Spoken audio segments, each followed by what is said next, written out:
ఆత్మబోధ episode 41 శీర్షిక నిజమైన స్వేచ్ఛ ఉపశీర్షిక బయట బంధాలు కాదు లోపలి పట్టుదలే బంధనం. స్వేచ్ఛ కోసం పరుగు. ఆదిత్య ఎప్పుడూ స్వేచ్ఛ కోసం పరుగు.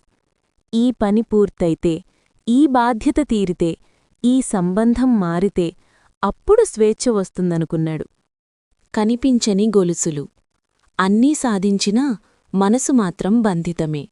ఆశలు, భయాలు, అపేక్షలు గొలుసుల్లా అతన్ని కట్టేశాయి. పక్షి పంజరం. ఒకరోజు ఆదిత్య పంజరంలో పక్షిని చూశాడు. పంజరం తెరచి ఉంది. కాని పక్షి బయటకు రాలేదు. అక్కడే ఒక సత్యం అర్థమైంది. స్వేచ్ఛ అర్థం. స్వేచ్ఛ అంటే ఎక్కడికైనా వెళ్లడం కాదు, పట్టుదల లేకుండా ఉండడం. ఆ మాట ఆదిత్య మనసులో మౌనాన్ని తెచ్చింది. లోపలి విముక్తి.